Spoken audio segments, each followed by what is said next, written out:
Welcome to Global Black History. Today we celebrate Zimbabwe's 43 years of independence. Don't forget to like, share and subscribe to our channel. Zimbabwe, after 43 years of independence, has achieved what the freedom fighters fought for. Thousands of young men and women fought in the bitter, almost 20 years battle against the occupying force known as the Rhodesians.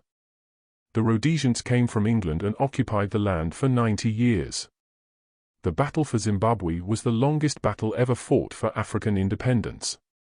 The people of Zimbabwe primarily fought for land, not personal freedom, not for political power, not the right to vote, but for land. In reality, the land reform program fulfills the reason why black Zimbabweans fought for independence, which came in 1980. Fast forward to 2022, while other African countries were begging for Russian wheat, Zimbabwe was self-sufficient with a surplus for export. Wheat is Zimbabwe's most important strategic crop after corn. Even in the Fourth Industrial Revolution, food security is a top priority and a matter of national security. Other African countries, which have not focused on land, are at the mercy of the aftermath of the Russia-Ukraine war, and that's a shame. This year, Zimbabwe is expected to have a record harvest in wheat, because of the successful implementation of land reform and the targeted command agriculture program. We are most likely to get the highest tonnage since 1962, when wheat was first introduced to Zimbabwe. A lot of countries are facing shortages, but the opposite is happening in Zimbabwe. Harvest 380,000 tons of wheat, which is 20,000 more than we require as a country, Deputy Agriculture Minister Vangelis Haritatos told the Associated Press.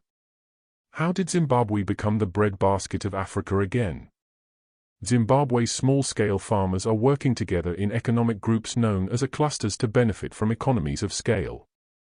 Land used for growing wheat increased from 66,000 hectares, 163,089 acres, in 2021 to 75,000 hectares.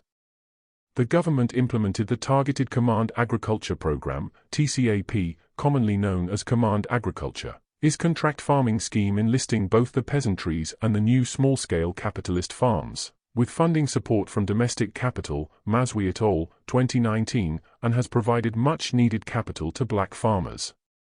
Most wheat farmers are using combine harvesters to harvest wheat quicker to prevent bushfire damage. The journey to restoring black farmers to their land in Zimbabwe has been long and arduous. The Land Apportionment Act of 1930 robbed Africans of the most productive farmland, and it was only until 2000 that some farmers began to recover the stolen property. Some white farmers chose to leave Zimbabwe with their expertise and capital to neighboring Zambia and South Africa. For many years, it seemed the land reform program was not working as small black farmers struggled to raise the necessary capital required each year.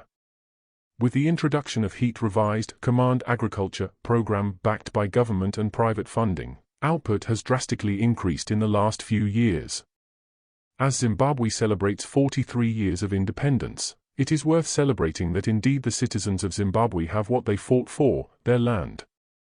Zimbabwe at 43 owns the land and is the breadbasket of Africa again. Thank you for watching Global Black History. Be sure to like and subscribe to our channel.